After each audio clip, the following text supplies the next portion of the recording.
지금 일간과 월지가 둘 다 금 오행이라면 그냥 금의 성격이 강한 사람이니까 금의 성격을 활용한 직업군으로 연결시키는 게 참 쉽습니다.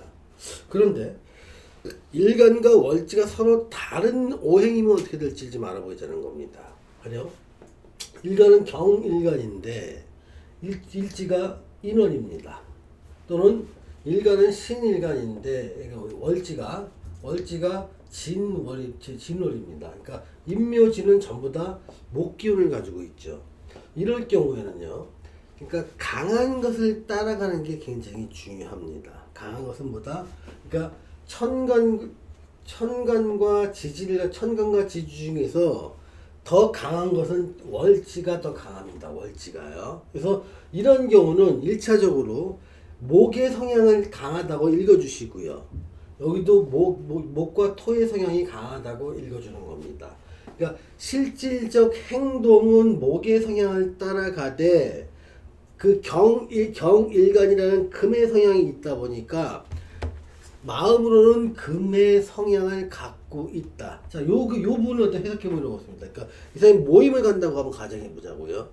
모임을 가는데 자기 생각에는 자기의 모임에 대한 운영에 대한 또는 모임의 어떤 행동 방침에 대해서 자기 생각은 분명합니다. 원칙을 따라야 되고요. 이미 예정된 수순에 의해서 일이 진행될 때 자기는 안전하다. 그걸 되게 편하게 합니다. 그러니까 정해진 일을 정해진 시간에 정해진 약속된 사람이 수행하는 것은 되게 편하게 느낀다는 겁니다. 개인적으로요. 그런데 현실은 내가 정해진 것이 수시로 바뀌는 것도 잘 적응하게 됩니다. 의장이 없을 때 부의장이나 어떤 다른 핵심 간부가 결정하는 것도 잘 따르게 됩니다. 목의 성향이니까 유두리가 좀 있는 거죠. 나는 원칙을 따르는 것도 생각이 있지만 상황이 안 맞을 때는 현실 여건에 맞춰서 변화된 내용도 따르겠다. 그 어떤 규칙을 따르는 것도 중요하다는 건 이상인강이지만 항상 그 변화된 환경에 따른 규칙의 변화도 필요하다는 것이 현실입니다. 그래서 현실적에서 내 행동으로 나타나는 게 이거죠. 목의 성향이죠. 근데 마음 한구석에는 금의 성향을 갖고 있는 겁니다. 이럴 때 나는 원칙을 준수하는 생각이 중요한 게 아니라 실제 목의 성향을 따라서 상황에 맞게 유두리 있게 행동한다는 이 사실이 다른 사람한테는 이 사람을 평가하는 기준이 된다는 겁니다. 그래서 이거는 행동으로 나타나고 이거는 머릿속에서 자기만의 생각을 나타나다 보니까 월지와 일간이 서로 다른 오행일 때 월지를 중심으로 읽어주라는 겁니다. 자, 2번 케이스를 보겠습니다. 2번 케이스는 요즘 복잡하지요. 뭐가 복잡하냐면 진이라는 놈이 있는데 방합은 인묘진이라는 걸 보면 봄의 기운을 말하는 거고요. 신자진이라는 수의 기운을 따지면 어떤 겨울의 기운을 말합니다. 반면에 진이라는 고유의 어떤 오행은 토의 기운을 말하기 때문에 늦여름의 기운을 말하기도 하지요. 그러니까 이것 중에서 어떤 기운으로 읽어줘야 되느냐가 제일 중요합니다. 그런데 여기서 월지를 읽을 때 가장 핵심은요. 방합 기운에서 방합을 통해서 봄, 여름, 가을, 겨울을 읽어주라는 겁니다. 자, 봄은요. 인묘진입니다. 인월, 묘월, 진월이죠. 방합 기준입니다. 여름은요. 사오미고 가을은요. 신유술이 됩니다. 겨울은 해자축이 되죠. 이게 방합입니다. 그럴 때 진술충미 자체가 토의 오의 기운을 갖지만 월지로 존재할 때는요. 계절적 감각이 들어가야 됩니다. 진은 분명히 봄이라고 나와 있죠. 그럼 이런 경우는요. 봄에 태어난 신일간이 됩니다. 언제? 늦봄에 태어난. 봄 중에서 초봄, 완전한 봄, 그 늦봄이 되겠죠. 늦봄에 태어나니 월지되지 않습니까? 그래서 고전에서 이런 경우는 봄에 태어난 신일간이라는 거 구절을 해석을 하게 됩니다. 지금 봄에 태어났다는 것은 날씨가 아지랭이 피어오르고 점점점 영상 한 15도 정도에서 왔다 갔다 하면서 봄의 기온이 늦어지면서 여름에 이어지려는 기온 약 15도에서 20도로 왔다 갔다 하는 기온, 그때 신이라고 하는 어떤 차가운 서리 기운이 봄의 제 역할을 하냐 이겁니다. 그러니까 봄에 태어난 신일간은 15도에서 20대의 환경 속에서 서리빨의 기운이 약해진 상황을 나타낸다는 겁니다. 이 일간이 약해졌으니까 일간의 고유의 성향을 발휘할 수가 없는 거죠. 그런데 이런 것들이 만약에 신유가 됐을 때 환경은 또 달라집니다. 요때는요, 시기에 따라서 요때는 보통 15세에서 35세를 말하는 거고, 요건요 36세가 넘어가면서 한 55세까지를 요 기운을 보게 되는 겁니다. 이런 경우는 15세에서 35세까지는 진월에 태어난 신일간이라서 신일간 고유의 고집이나 자르고 사람을 냉철하게 구분하고 내 것과 네가 가르고 진짜와 가짜를 가리는 냉철한 기운이 여기서는 발휘되지 못합니다. 그런데 35세가 넘어가면 자기만의 판단 기준이 있으면서 너도 좋고 나도 좋다는 봄 기운이 아니라 우리 편이야 남의 편이라는 기운을 가릅니다. 내 것을 침범하지 말라고 하고 네 것에 대해서 명확한 그 규격을 정하려고 합니다. 그래서 분배나 자격이나 막연히 사람을 어울리기보다는 명확한 목표와 행동 그리고 이득이 있을 때 어울리고 계약관계로 사람을 대하는 성질이 굉장히 강해지는 게 이렇게 36세부터 55세까지입니다. 제가 말하는 건요, 여러 가지 성정론과 금묘화실론을 지금 섞어서 얘기하는 겁니다. 그런데 요 진과 유가 합을 하고 있기 때문에 이 사람은 냉철한 관계를 유지하면서도 때때로 인간적인 것을 고려한다는 것이 합으로 인해서 하나의 냉혹한 원칙만 준수하는 게 아니라 상황에 따라서 약간씩 변화도 수용할 수 있는 여지가 있는 사람이다라는 것을 알 수가 있는 거죠. 그러면 피도 눈물 요것만 있을 때는 피도 눈물도 없는 원칙주의자, 여기는 원칙을 준수하되 때로는 사람의 사정을 감안해서 판단할 수 있는 인간적 매력도 갖고 있는 자라고 성향이 달라지게 되는 거죠. 정말 피도 눈물도 없는 사람이면 여기가 유가 된다면 목기운이나 화기운이 들어갈 틈이 없으니 나는 원칙에 따라 행동하고 원칙에 따라 판단하고 그에 대한 후회나 교정할 수 있는 마음도 없다. 나는 하늘을 봐 떳떳하다. 나한테 침을 뱉어서 마음대로 뱉어. 난 원칙대로 했다라고 당당하게 주장하는 겁니다. 근데 이 사람은요, 자기 가족한테 큰 이익이나 생명의 위협이 왔을 때까지도 자기 원칙을 자꾸 준수하려고 합니다. 왜냐하면 자기의 사주에는 원칙을 준수하는 것이 가장 우선순위로 자리매김하고 있기 때문입니다. 그런 원칙을 우리가 읽는 기준, 이게 오행론인 거고, 좀 더 세분해서 읽는 기준, 이게 천간론과 지지론이 되는 겁니다. 그래서 일간과 월지가 서로 다른 성향이라면 월지의 성향을 읽어주라는 게 하나의 원칙인 거고요. 두 번째, 똑같이 만약에 신일간이고 인이라고 한번 가정해 보자고요. 이럴 때는 목기운이 이 사람이 강한 건 맞습니다. 금기운보다요. 그런데 만약에 대운이 거꾸로 올라간다고 가정을 해보자고요. 다음에 이것은 지지만 보면 축, 자, 해, 술, 유, 신, 미로 이렇게 흘러갑니다. 이럴 때 목기운에 이게 목기운이고 얘는 금기운입니다. 그러니까 목기운의 12운성을 여기다 한번 적게 보겠습니다. 얘를 갖다 갑으로 놓으면 바꾸면 목기운을 볼 수 있죠. 관대지가 되죠. 육지가 되지요. 장생지가 되죠. 그다음에 양지가 되지요. 이제 태지, 절지가 됩니다. 그럼 그렇다는 것은 이 갑의 기운은요, 대운에 의해서 점차 이렇게 높았다가 욕지를 지면서 이렇게 내려가는 게 지금 기준에서 이 갑의 기운이 됩니다. 요 기운에 따라서. 반면에 이 신의 기운은요, 신 자체가 여기 양지에 들어가죠. 여기 생지에 들어가죠. 욕지에 들어가고요. 관대지에 들어가죠. 여기에 걸록지에 들어가고 제왕지에 들어갑니다. 신의 모습은요, 얘를 중심으로 이렇게 봤을 때는요, 이렇게 봤을 때 거의 이렇게 하고 점차 올라가게 됩니다. 기운이 점차 올라가게 됩니다. 즉, 요 나이 때, 제가 하나, 둘, 셋, 네 번째 대운을 중심으로 이 갈라지게 되는 거죠.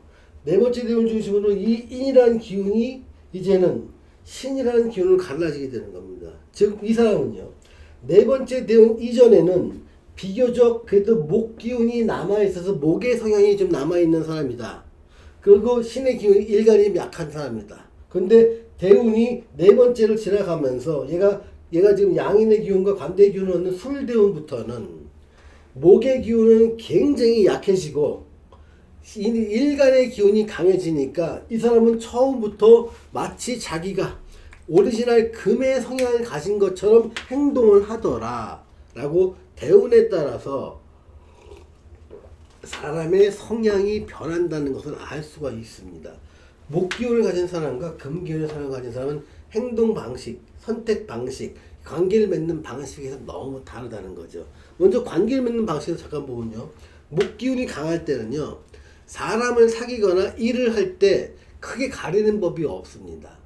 상황에 따라 맞닥뜨린 사람과 만나야 될 사람과 잘 친하게 지냅니다. 먼저 말도 걸어보고요. 또 그 사람 얘기를 잘 들어줍니다. 또 공감도 해보면서. 그런데 자기한테 마음에 드는 것도 있고 안 드는 것도 있을 거 아닙니까? 사람 사귀다 보면. 그거를 집에 와서 곰곰이 생각하는 게 일간의 금이라서 그렇습니다. 그렇게 하는 사람이 요 시간이 지나면서 금 기운이 강해지고 목 기운이 약해질 때는요, 사람 사귈 때 자체부터 일단은 안 사깁니다. 여러 번 오랫동안 보면서 사귈지 말지를 결정하고 몇 명을 만나면 그 중에 한두 명 정도만 사귀는 행동으로 옮기게 됩니다. 일을 맡을 때도요, 덥석덥석 이 사람 저 사람 다 어린 일을 다 맡는 게 아니에요. 내가 할 수 있는 일과 없는 일을 명확하게 구분합니다. 그래서 나한테 잘할 수 있는 일 그것만 내가 맡으려고 합니다. 웬만하면 다른 일을 거절하게 되고요. 또 친구들과 갑작스러운 약속이 있는 경우도요, 목 기운이 있는 사람은 내 일정이 많지만 대체로 나가서 친구를 만나는 경우가 많고요. 요 금기운이 강해질 때는요, 미리 약속되지 않은 어떤 일정은요, 급하게 생긴 일정은 내가 시간이 많더라도 안 나가게 됩니다. 나만의 원칙을 지키게 됩니다. 그러니까 목 기운이 강할 때 사람이 인간적인 표현을 받기도 하고요, 금 기운이 강할 때는 사람이 냉혹하다, 철저하다, 조금 비인간적이다는 얘기를 듣기도 합니다. 거꾸로 목기운이 강할 때는 사람이 좀 얼렁뚱땅 넘어가려고 얘기를 한다고 하고요. 자기는 항상 뒷 마무리가 안 된다는 얘기를 합니다. 금기운이 강할 때는요, 저 사람은 확실하다, 선택도 확실하고 결과도 확실하고 마무리도 확실한 사람이다 라는 느낌을 받습니다. 그래서 이러한 사주를 가진 사람은요, 35세 전에는 목을 활용하는 것이 이런 것들이 이제 목에 해당되는 직업을 갖는 게 좋다는 겁니다.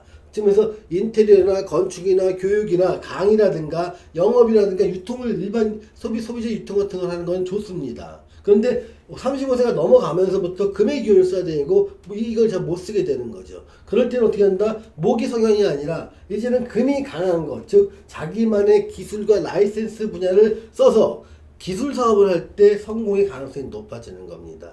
이것처럼 대운에 따라서 어떤 글자가 강해지느냐에 따라서 직업 적성이 바뀌게 됩니다. 이건 실전에서 이용해야 될 분야가 됩니다. 자, 지금까지 했던 건 뭐냐면 금의 성격과 행동 특성과 직업에 대해서 일반적으로 좀 알아보면서 실전에서 어떻게 적용할지에 대해서 잠시 살펴보았습니다. 근데 실전에서는요, 여기서 지금 살펴본 건 가장 초보적인 단계고요. 지지 모든 글자와 대운과 세운 그리고 지지의 관계성들을 다 따져야 됩니다. 그래서 가감을 하게 되는 거죠. 그러다 보니까 요것들이 익숙하지 않은 사람은 형충이 있는데 형충을 먼저 해석해야 되는지 공망을 먼저 해석해야 되는지 모르게 됩니다. 그러면 공망과 형충이 같이 있을 때 그것이 이 사람이 65세 때 어떠한 영향을 미치는지 잘 생각이 안 되고요. 공망과 형충을 대운에서 합이나 충으로 완화시키거나 어떤 그 역할을 갖다 못하게 만들 때 현상에 대해서는 더더욱 헷갈릴 수밖에 없습니다. 하나를 배웠는데 내 자식의 문제를 풀려고 하니 걸리게 되고요. 또 하나를 배웠는데 내 문제를 풀려고 하니까 걸리게 됩니다. 이거는 어떻게 되냐? 그래서 사주 강의를 하다 보면, 그러니까 저는 이제 오랫동안 강의를 했는데 잘 나가다가 이 강의가 엉뚱한 대로 막 흘러가는 순간이 있습니다. 바로 어떤 때냐면요. 이게 현장에서 강의할 때는 자기 사주를 내놓고 풀어달라고 할 때입니다.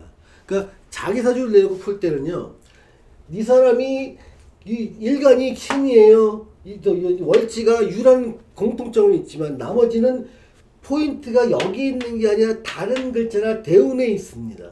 그리고 특히 직업이나 어떤 가족 관계를 설명할 때는 다른 육체의 관계를 설명할 때가 많은데요. 얘기의 주제와는 전혀 다른 쪽으로 1시간이나 2시간 흘러가 버립니다.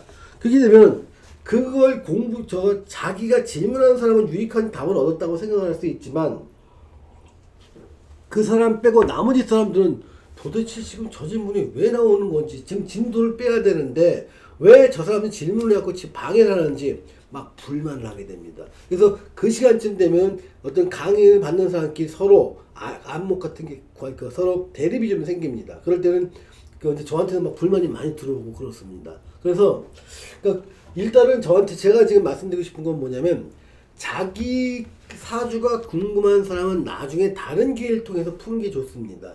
여기서 질문을 통해서 이 자리에서 질문으로 답을 받으면 되게 편하겠지만 그건 전체의 어떤 진도를 쭉 나가는 과정에서 큰 방해로 작용되는 경우가 많습니다.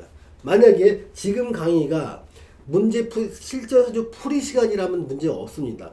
수많은 사주를 풀 건데 그 중에서 자기 걸 푸는 것은 진도에 똑같은 내용이니까 관계가 없습니다. 다만 각각의 이론에 대해서 설명을 해나갈 때는 그 이론에 충실한 샘플과 이런 것들은 제가 줄 수는 있지만 여러분들이 자기 사주나 자기 주변의 사주가 궁금해서 풀어달라고 하는 것은 안 맞는 경우가 굉장히 많습니다. 그래서 진도 자체를 방해하는 경우가 많죠. 그러면 많은 사람들이 어떤 공동의 적으로 추락하는 경우가 많습니다. 자, 이렇게 지금 오행론 중에서 금의 기운을 지난 시간에 이어서 지금 풀어보았습니다. 아주 간단하게 본 건데요. 제가 이제 이렇게 성적론을 갖다 빨리빨리 넘어가는 이유가 있습니다. 이거 하나하나 설명하는 건요. 사실 오행론 책의 하권에 설명이 되어 있습니다. 하권에서는 하나하나 오행에 대해서 요거에 대해서 상세한 설명을 거칠 예정입니다. 책 내용이 그렇게 되어 있으니까요. 그래서 제 강의는요. 하나의 것을 처음부터 쭉 본 게 아니라 쭉 하면서 중요한 내용을 쭉쭉 던져놓을 겁니다. 그래서 한 달이나 두 달이나 세 달쯤 되면 그 던져놨던 거 다시 풀 겁니다. 그렇게 되면 그때 한 6개월이나 1년쯤 가면 전체에 대해서 이해가 되는 이런 구성으로 되어 있습니다. 왜냐하면 한 1년치 강의 정도가 돼야 서로 엮여가면서 관법을 일부 설명할 수 있는 논거가 나오기 때문에 그렇습니다. 자, 아무튼 지금은 그 오행론 중에서 이제 수로 한번 넘어가 보겠습니다.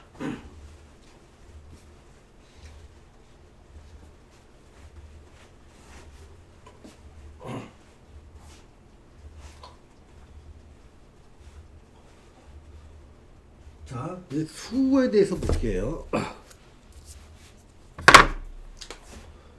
수. 얘는 물이 아닙니다. 그러니까 예전에 나왔듯이 목이 생을 해서 목생화가 되면 이게 나무가 불을 갖다 일으켜서 얘가 나무를 태워서 불로 만든다. 이게 이 물질과 이 물질이 서로 다르지 않습니까? 목을 나무란 물질로 대입한 거고 불이란 물을 대입한 겁니다. 근데 이렇게 하면 사주가 아니라고 했습니다. 만약에 물이 목의 기운은 어떻게 되면 목의 기운은 어떻게 되면 아지랑이처럼 올라오게 된다. 봄에 이런 현상이 많이 나옵니다. 그래서 약간 증발 현상이 나타납니다. 물이 불의 기운을 얻잖아요. 그러면 사방을 확산합니다. 아지랑이는 땅에서 하늘로 이렇게 일정한 방향을 타고 이렇게 올라가지만 불의 기운을 얻을 때는 얘가 확산이 되면서 사방에 점점 퍼지게 됩니다. 얘가 토의 기운을 얻지 않습니까? 그러면 이 퍼진 기운이 확산되는 게 이제 멈추고 특정한 모양의 구름처럼 형성이 되는 경우가 많습니다. 얘가 금의 기운을 얻으면요, 빗방울에서 물이 돼서 떨어집니다. 그리고 수의 기운을 얻으면요, 물이 자꾸 낮은 데로 흘러가는 성향입니다. 여기서 뭐다? 특정 물체가 목의 기운은 어떻고 화의 기운은 어떻고 토의 기운은 어떻고 목과 토금수의 기운을 얻었을 때 이 물이 어떻게 변하는지를 변하는 거, 변화 모양을 관찰하는 거, 이것이 역학이라는 겁니다. 얘가 뭐 나무고 불이고 이런 게 아니라는 겁니다. 자, 그런 것들을 이제 반복해서 설명을 할 겁니다. 지금은 수에 대한 얘기를 할 겁니다.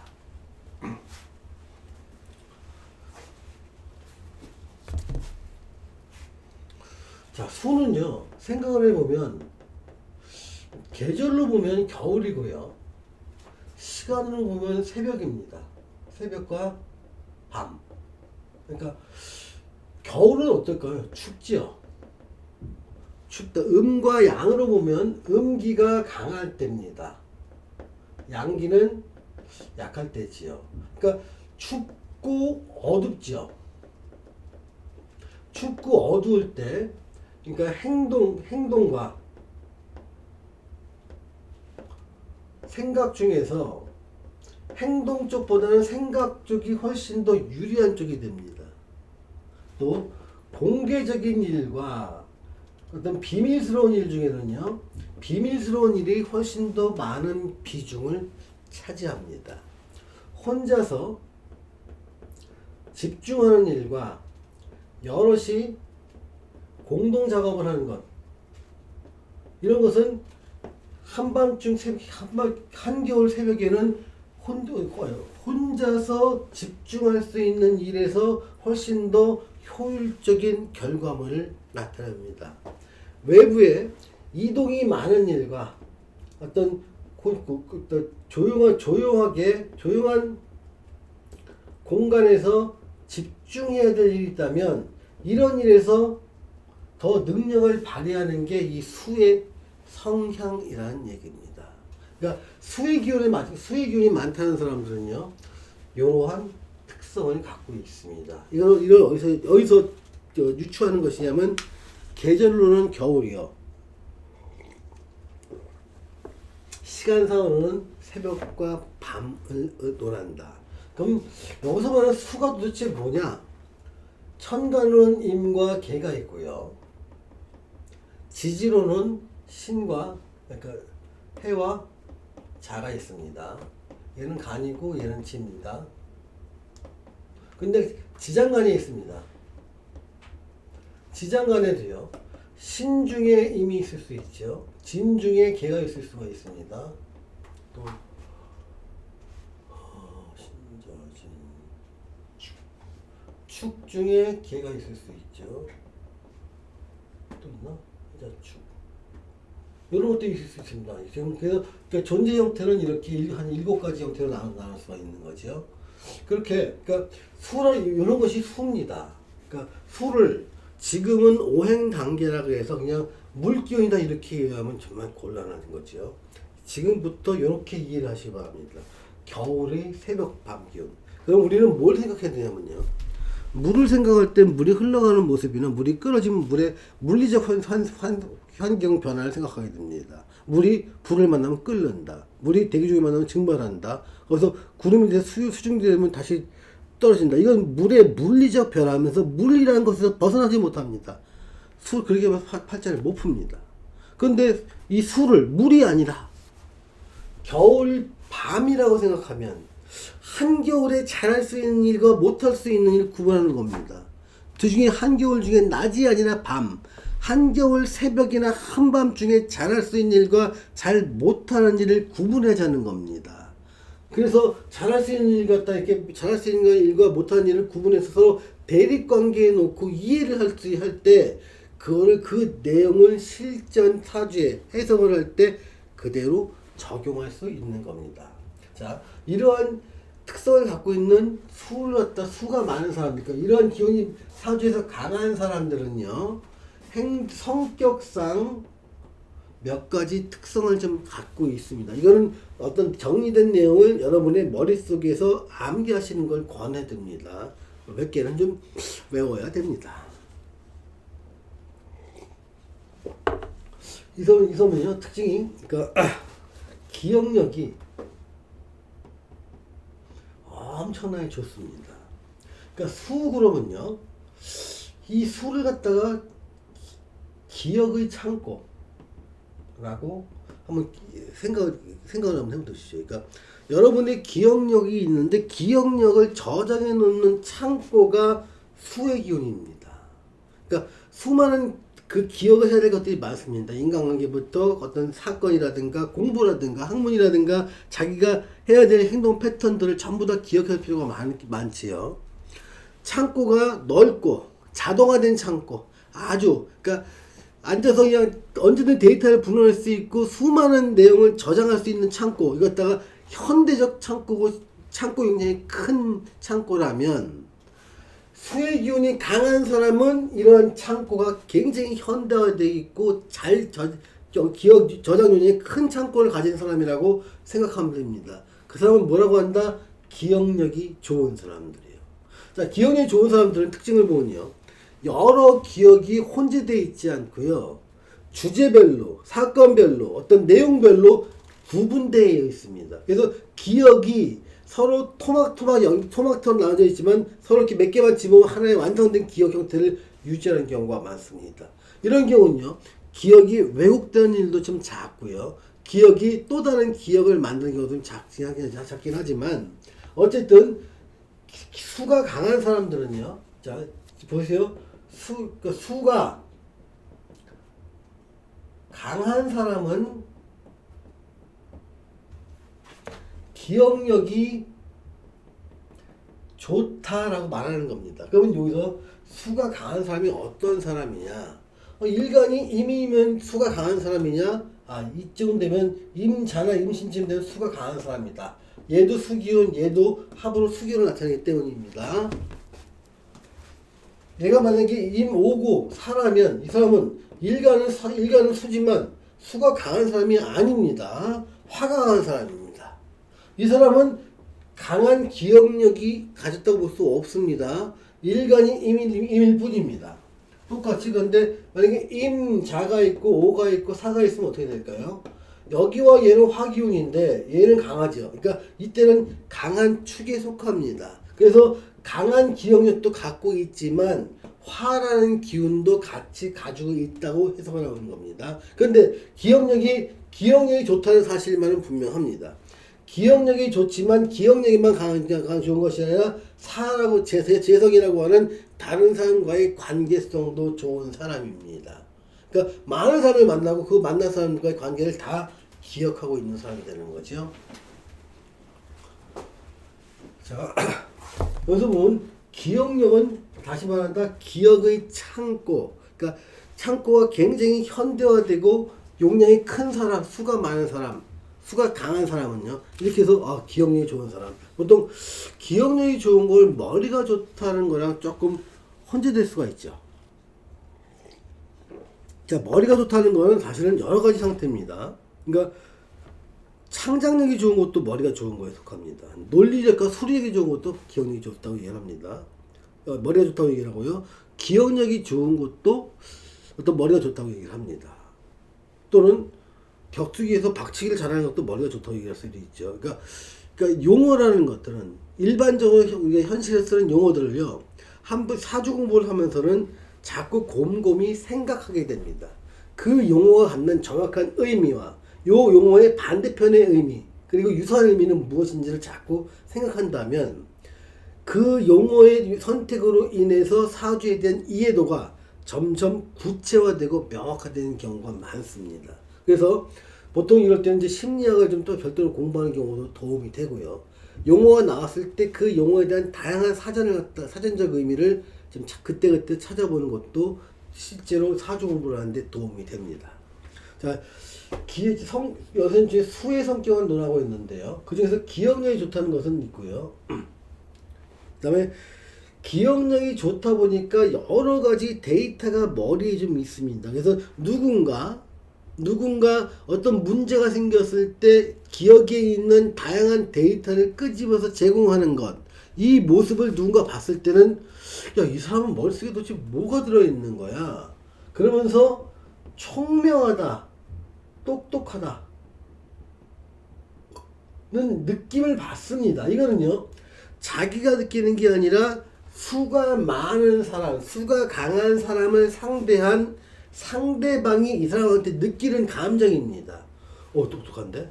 저걸 어떻게 알았을까? 그러니까 전혀 알 것 같지 않은 상황에 있는 모든 지식들을 갖다 알고 있을 때는 똑똑하고 총명하다는 얘기를 합니다. 이 수가 많은 사람들은요, 평소에 생각도 많이 하고 독서량도 많습니다. 자기가 관심 있는 분야가 넓습니다. 그래서 당장 내 방에 내 발에 떨어진 불을 끄기 위한 제한된 학습을 하는 게 아니에요.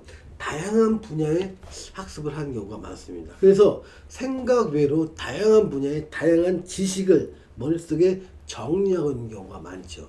그러니까 책을 많이 읽다 보니까 행동은 많이 나가서 친구들과 노는 시간은 작지요. 그러니까 주로 앉아서 책 읽는 시간이 많은 사람들이 수가 많은 사람들입니다. 또는 혼자서 곰곰이 생각을 많이 하는 것도 수가 많은 사람들의 특징입니다. 자, 이럴 때는요, 내가 데이터도 있고 상당히 많은 궁금증도 많아요. 그러다 보니까 이 사람은 생각을 굉장히 오랫동안 하는 경우도 많습니다. 생각이 꼬리를 물면서 어떤 특정한 아웃풋을 만들어내는 것, 얘를 우리는 상상력이라고 정의하는 경우가 많지요. 그러니까 기존에 있는 데이터를 조합해 가면서 기존에 없는 모습까지도 만들어낼 수 있는 것, 이게 좀 상상력입니다. 근데 상상력이요, 긍정적인 의미의 상상력도 있지만 자꾸 아픈 기억을 자기의 어떤 상상력을 더 붙여 왜곡시켜서 그러니까 기억을 왜곡시키는 역할도 이 상상력이라는 것이 작용할 때 일어납니다. 그러니까 누군가의 악감정을 시간이 지나면서 점차 좀 늘리는 경우가 많습니다. 이런 경우는 주로 관계에서 많이 볼 수 있는데요. 뭐 가족에서 약간 직계 부모의 부모일 수도 있고요, 형제일 수도 있고요, 또는 반계라든가 이종 쪽으로 넘어가는 경우도 있습니다. 서로의 관계가 윗사람이든 아랫사람이든 한 사람에 대한 기억이 10년, 20년 좀 안 좋은 쪽이 같이 쌓이기 시작하면요, 몇 개의 구체적 사실에다가 자기의 왜곡된 기억을 덧붙여서 그것이 마치 내가 당한 억울함의 대표적인 것처럼 포장하는 경우가 많습니다. 그게 기억을 왜곡한다 그러죠. 이게 심각한 사람들을 우리는 뭐라고 하냐면 우울증에 걸린 사람이라고 얘기를 합니다. 심하면 헛것이나 환상을 보는 경우도 있습니다. 그런 것들은 전부 다 상상력이 불리한 쪽, 그러니까 우울한 쪽으로 발달했을 때 나오는 것이 우울증과 어떤 환상 같은 걸 얘기합니다. 그래서 상상력은요, 긍정적인 의미에서 의미를 하지만 이 이면에는요, 우울증과 과대망상증이라고 하는 어떤 안 좋은 병증도 여기서 파생될 수도 있는 거죠. 우울증과 과대망상증이죠. 그래서 보통 수기울에 의해서 어떤 병증이 됐을 때 정신병 쪽으로 많이 연결되는 경우도 수가 총명하고 상상력이 뛰어날 수 있다는 이것의 반대편에 있는 단점으로 나오는 겁니다. 그 다음에 이 사람들은요, 저장의 기억 창고의 저장 방식이 좀 남들과 다릅니다. 그러다 보니까 암기하는 방법이 좀 다른 사람과 다르다는 거죠. 그래서 이 사람들이 주로 쓰는 방식들이 뭐냐면 연상 기억술 같은 걸 많이 쓴다고 합니다. 그래서 특정한 단어라든가 특정한 상황이 있으면 그걸 그대로 이해하는 게 아니라 다른 상황과 연계시켜서 연상할 수 있도록 기억의 장치를 약간씩 조작하는 경우가 있습니다. 그래서 오랫동안 자기 머릿속에 남도록 하는 방법입니다. 이것들이 공부 잘하는 사람들이 주로 이런 방법을 많이 쓰지요. 연상 기억법 같은 걸요. 자, 그래서 암기력 같은 걸 좀 많이, 암기력이 좀 뛰어난 게 하고요. 그 다음에 어떤 상상력을 갖다가 이제 논리력이나 숫자로 발휘할 때 수리력이나 계산 능력으로 발전시키기도 합니다. 그래서 수기운이 많을 때는요, 기억력도 좋지만 논리력도 좋은 경우가 많습니다. 그래서 보통 어학 같은 경우를 잘할 때는 기억력이 좋아야 되고, 또 수학이나 물리학 할 때는 논리력이 좋아야 되는데, 어떤 사람은 수학과 논리가 다 잘하는 사람이 있습니다. 그건 수가 발달되어 있는 사람들입니다. 자, 또 하나, 어떤 상상력과 또 다른 생각이 많다는 특성이 있습니다. 그러니까 생각이 많다는 것이 상상력과 또 다른 거죠. 그러니까 특정한 현상이 발생되면 그것이 왜 특히 인간관계에서 이런 현상이 많습니다. 수가 많은 사람들은요, 어떤 사람의 특정한 행동이나 언어나 행동, 표정을 그냥 넘어가는 경우가 없습니다. 자기를 보고 살짝 웃는 것 같았다면 저 사람이 나한테 왜 웃었을까? 호감을 표현하는 거야? 날 좋아하나? 아니야, 저 사람이 나한테 날 좋아할 리가 없는데 그럼 나한테 비웃었나? 그러면 내가 언제 했던 행동과 그걸 저 사람이 봤나? 이렇게 끝도 없이 생각을 이어갑니다. 근데 상대방은 정작 나만 보고 웃은 게 아니라 다른 많은 사람 보고 웃어주는 사람이라고 생각하는 겁니다. 그래서 별 생각 없이 던진 웃음이 목기운과 화기운이 많은 사람은 웃음으로 화답하면 아무것도 아닌 것을 수기운이 많은 사람은 의미를 부여하려고 그러고 의미를 찾으려고 그러고 그것에 맞는 자기의 행동 특성이 뭔지를 연구하려고 합니다. 그래서 그게 어떨 때는 쓸데없는 생각으로 이어지는 경우도 있고요. 어떨 때는 그런 습관이 굉장히 중요한 문제를 해결하는 능력으로 작용하는 경우도 많습니다. 특히 무슨 수사관 같은 경우 있지 않습니까?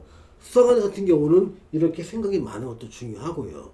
또한 추리소설을 쓰는 사람이나 어떤 문제를 풀어가야 될, 사회적 문제를 풀어가야 될 사람들, 심리학자들 같은 경우에는 생각이 많고 공고히 생각하는 기운들, 이러한 것들이 굉장한 능력으로 작용될 수 있다는 겁니다. 우리는요, 한 단어가 의미하는 것에서 이미 잘할 수 있는 영역은 무엇이고 잘 못하는 영역이 무엇인지를 감을 잡을 수 있어요. 이 성인들은요.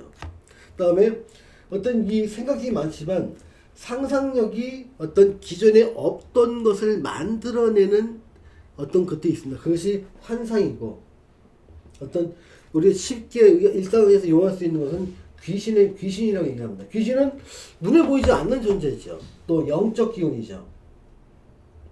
그래서 수가 많은 사람들은요, 가끔 귀신이 보이기도 하고요, 환상적인 드러나지 않은 현상이 눈에 보이는 환청 같은 게 들리기도 한다고 합니다. 또는 영적 기운 같은 것이 강해서 어떤 꿈을 잘 만든다거나 어떤 기시감 같은 게 많이 발달되어 있는 사람들도 수기운이 강한 사람들에게 나타나는 현상들입니다. 자, 그러면 지금 여기서 써놓은 건 뭐냐면 수가 갖는 성격에 대한 얘기를 써놨고요. 여기서 써놓은 건요, 행동 패턴, 행동 특성 중에서 어떠한 환경에서 능력을 발휘하고 어떤 환경이면 능력 발휘가 안 된다는 행동 특성을 지금 써놓은 겁니다. 이게 행동 특성입니다. 그러면 이러한 성격과 이러한 행동 특성을 가진 사람이 어떠한 직업을 갖는 게 유리한지를 바라보자는 겁니다.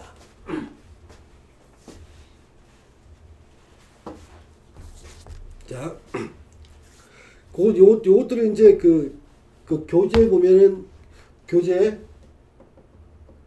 페이지 77페이지에 좀 정리가 된 내용을 잠깐만 소개하겠습니다. 어떻게 보면 수는요, 활동 측면에서 보면 한겨울 새벽에 적극적인 활동이 아니라 거의 외부적으로는 변화 없는 정지된 상태의 활동이 유리한 겁니다. 쉽게 말하면 한겨울 새벽에 눈에 아무것도 보이지 않는데 마음대로 움직이다 다치게 되죠. 또 움직일 수 없고 미끄러질 수도 있고 얼음에 자빠질 수도 있습니다. 또는 내 길을 못 찾고 방황하면 얼어 죽을 수도 있는 거죠. 그러니까 내가 적극적으로 움직이는 게 아니라 아주 제한된 공간 속에 혼자서 조용히 앉아있면서 작업을 하는 것, 이런 거는 잘할 수 있다는 겁니다. 그걸 활동이 많은 것보다는 내면 활동이라고 할까요? 생각이라든가 정신에 기반한 거예요. 생각과 정신에 기반한 것들, 이것들을 하는 것이 더 좋다는 거죠. 그리고 이런 특성을 갖는 것들이 어떻게 보면, 비밀스러운 거와 그거보다 공개적인 일보다 비밀스러운 일을 하는데 좋다는 거예요. 그러니까 이거는요, 만약에 국가 조직에서 비밀스러운 일을 해야 되는 부서를 갖다가 지면은 내무부가 맞습니까? 아니면 안전기획부가 맞을까요? 당연히 안전기획부죠. 또 정보보안사 같은 경우도 비밀스러운 일을 다루는 거죠. 근데 내무부나 외무부 같은 경우는요. 시민들이 어떤 일을 할 때 절차를 안내하고 필요한 절차를 공개하는 것이 굉장히 중요합니다. 그들은 공개적인 거죠. 그러면 수기운이 많은 사람들은 정보 분야 쪽에서 일하는 게 유리하다는 겁니다. 공무원이도요. 동사무소에서 앉아서 공개적인 일을 갖다 처리하는 것보다 정보를 캐내는 일, 정보를 유지하고 관리하는 일, 만약에 동사무소에 한다면 데이터를 관리하고 데이터를 정리하는 일, 대민 활동보다는 이런 쪽에서 혼자서 집중해서 정리 쪽을 한다는 일이 훨씬 더 잘 맞는다는 겁니다. 이게 비밀스러운 일이 공개적인 일보다 더 잘할 수 있다는 설명을 말합니다. 또는 생각보다 행동보다는 생각이 앞서는 일이 더 중요하다는 것입니다. 이럴 때는요, 그러니까 자기가 일을 할 때 창작을 하는 사람들 같은 경우는 생각이 중요하죠. 곰곰이 생각하고 다양한 머리를 써야 됩니다. 그런데 내가 세일즈를 하는 사람이라면 행동이 중요하죠. 그러니까 내가 또 무슨 음식점을 하는 사람은 또 내가 음식을 만드는 행위와 사람들을 대면하는 게 중요하지 않습니까? 내가 어떻게 만들어야 될 생각은 집에서 하고 내가 일하는 공간에서는 주로 내 손과 발을 움직이는 행동을 중요시하는 거죠. 제조업이라든가 요식업에서는. 근데 창작을 하는 사람들 중요한 건 손발 움직이는 게 아니라 머리가 움직여야 되는 겁니다. 손발은 가만히 있고 차라리 생각이 많은 사람들의 주로 아웃풋은 어떤 관계에서 나오냐면 이 관계에서 나옵니다. 생각하는 사람의 모습에서 생각하는 사람의 모습 그 상황 그 자세에서 이 사람의 아웃풋과 결과물이 나오는 겁니다. 행동을 중요시하는 제조업, 유통업, 광고업 이런 것들은요 이 상태에서 나오는 게 아닙니다. 이렇게 움직이는 상태에서 나오는 거죠. 그래서 그 사람이 잘할 수 있는 직업군도 달라지게 되는 겁니다. 다음에 어떤 결과물을 갖다 진행 과정을 천천히 해야 되는 것도 있고 빨리 해야 되는 것도 있습니다. 그럴 때 천천히 하고 단계를 발견하면서 시간을 갖다 충분히 고민한 후에 결과가 나올 수 있는 일, 그런 게 이쪽이고 빨리보다 낫죠. 근데 이런 일은요 대체로 이제 그러니까 체계성을 갖고 순차적으로 해야 될 일이 많습니다. 즉 화학 실험 같은 거 할 때요 빨리 한다고 훅 부어버리면요 아무런 원하는 반응이 아니랍니다. 특정한 조건과 특정한 시간 속에서 촉매라는 것이 있을 때 적절한 반응이 일어나는 겁니다. 그런 조건들을 다 맞춰야 되는 것이라면 화기운이 많은 사람은 빨리빨리 하려고 실험을 망치는 경우가 많고요. 수기운이 많은 사람은 과정을 철저히 지켜서 하는 경우가 많습니다. 그래서 건설 같은 거 할 때도요. 설계를 할 때나 아주 중요한 기초공사를 할 때는 수기운이 많은 사람을 투입하는 것이 유리합니다. 왜냐하면 필요한 것들은 하나하나 꼼꼼히 따져서 설계하고 시공하는 게 수기운이 강한 사람들입니다.